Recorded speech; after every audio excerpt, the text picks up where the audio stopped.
Nah, di sini saya akan menjelaskan tentang form splash screen. Nah, saya menggunakan image, kemudian saya masukkan logo. Kemudian di sini saya juga menggunakan label. Nah, seperti ini gambaran di splash screen saya. Saya juga menggunakan label.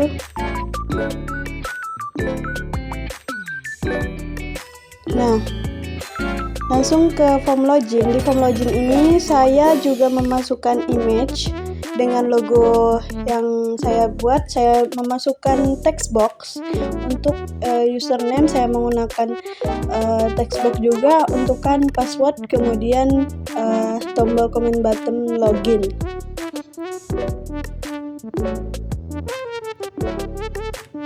Selanjutnya di form utama. Di form utama ini saya ada beranda dengan kemudian ada logo. Selamat datang di form aplikasi input data. Saya ada logo beranda, kemudian ada logo profil.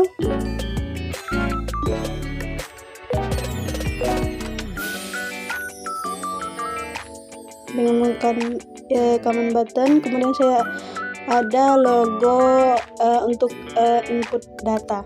Nah, di beranda ini saya menggunakan frame.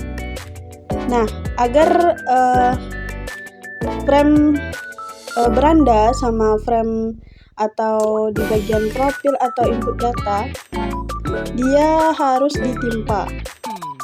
Nah, ini adalah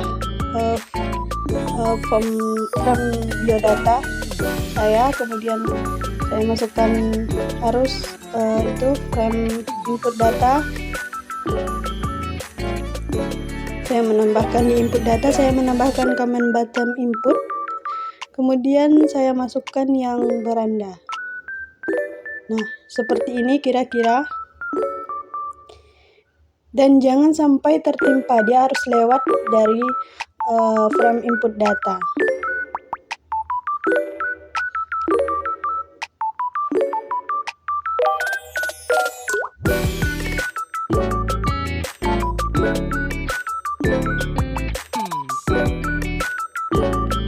Nah, seperti ini.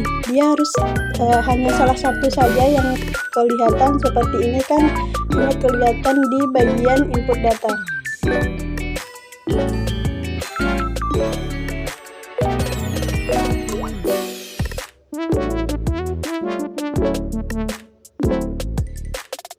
Nah, selanjutnya kita di form pilih data atau form input.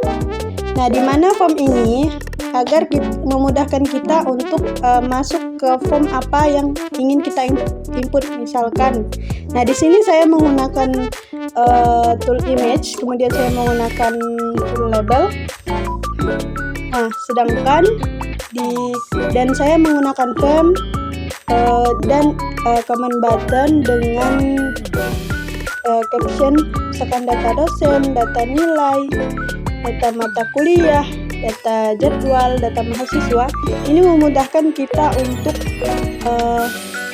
masuk ke data yang ingin kita input. Misalkan form data dosen, kita klik data dosen terlebih dahulu. Nah, di form data dosen ini saya menggunakan image.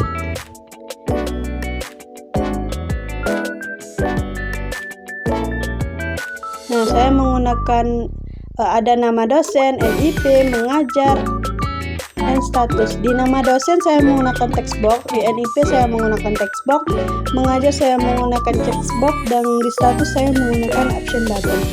Nah, di sini ada comment button batal dan simpan untuk menyimpan apakah data kita berhasil disimpan.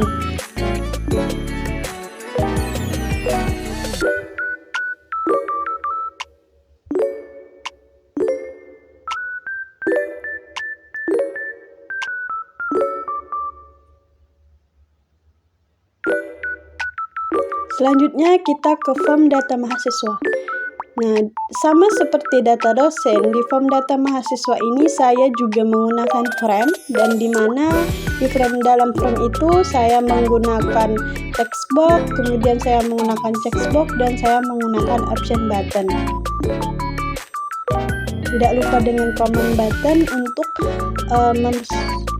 memasukkan data, yaitu comment button simpan. Selanjutnya kita ke form data mata kuliah. Sama form sebelumnya, di data mata kuliah ini juga saya menggunakan frame, kemudian saya menggunakan text box, dan saya menggunakan checkbox. Nah, selanjutnya kita ke form data mahasiswa. Di form data mahasiswa ini saya juga menggunakan frame, kemudian text box, kemudian saya menggunakan text box, kemudian saya menggunakan option button dan comment button.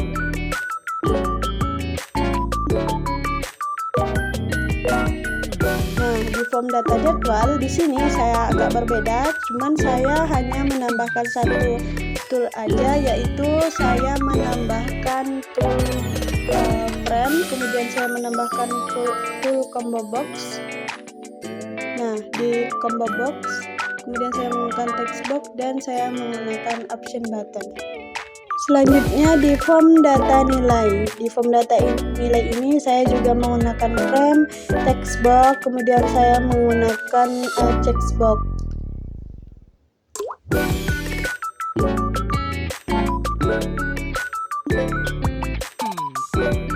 Nah, ini adalah hasil dari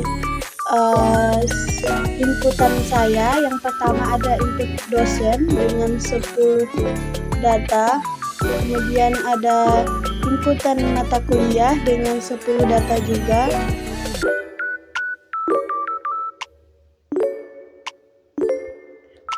kemudian ada inputan mahasiswa, nama mahasiswa, NIM, status, jenjang studi, kemudian ada jadwal dan nilai mahasiswa.